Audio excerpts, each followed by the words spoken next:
അസ്സലാമു അലൈക്കും വറഹ്മത്തുള്ളാഹി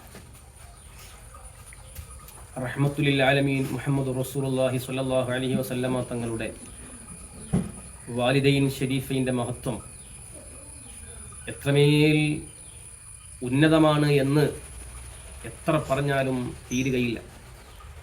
അതിനെക്കുറിച്ച് മാത്രം നമ്മുടെ മുൻഗാമികളായ ഇമാമിയങ്ങൾ കിതാബുകൾ ഉണ്ടാക്കിയിട്ടുണ്ട്. വിശദമായി കൊണ്ട് വാലിദൈൻ ഷരീഫൈൻ ഷിർക്കിൽ അല്ല, തീർത്തും വിശ്വാസികളായിരുന്നു എന്ന് സ്ഥാപിക്കാൻ വേണ്ടി മുൻഗാമികളായ മഹ്തുക്കൾ ഗ്രന്ഥങ്ങൾ എഴുതുകയാണ്. മഹാനായ അൽ ഹാഫിൽ സുയൂത്തി റഹിമഹുല്ലാഹു തആല അവിടുത്തെ മസാലിക്കുൽ ഹുനഫ ഫി വാലിദൈൽ മുസ്തഫ സ്വല്ലല്ലാഹു അലൈഹി വസല്ലം എന്ന കിതാബ് തിരു ഹബീബിൻ്റെ സ്വല്ലല്ലാഹു അലൈഹി യാ റസൂലല്ലാഹ് വാലിദൈൻ ഷരീഫൈൻ്റെ മഹത്വം നമ്മോട് വിളിച്ചറിയിക്കാൻ വേണ്ടി എഴുതിയ കിതാബാണ്.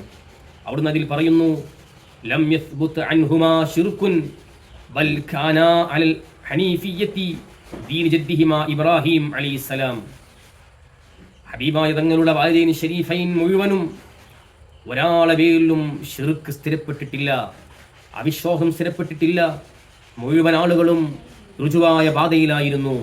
ഇബ്രാഹിം നബി അലൈഹിസ്സലാമിൻ്റെ ആ ഏറ്റവും മഹത്തായ സരണിയിൽ ആയിരുന്നു എന്ന് മഹാനായ ഇമാം സുയൂത്തി റളിയല്ലാഹു അൻഹു നമ്മെ പഠിപ്പിക്കുകയാണ്.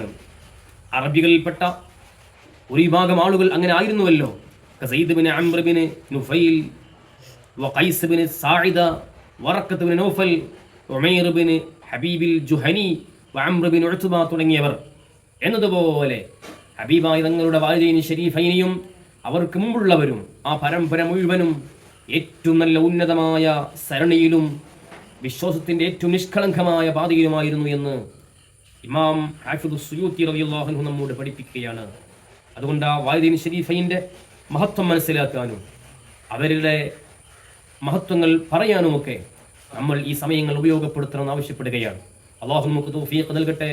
അസ്സലാമു അലൈക്കും വറഹ്മത്തുള്ളാഹി.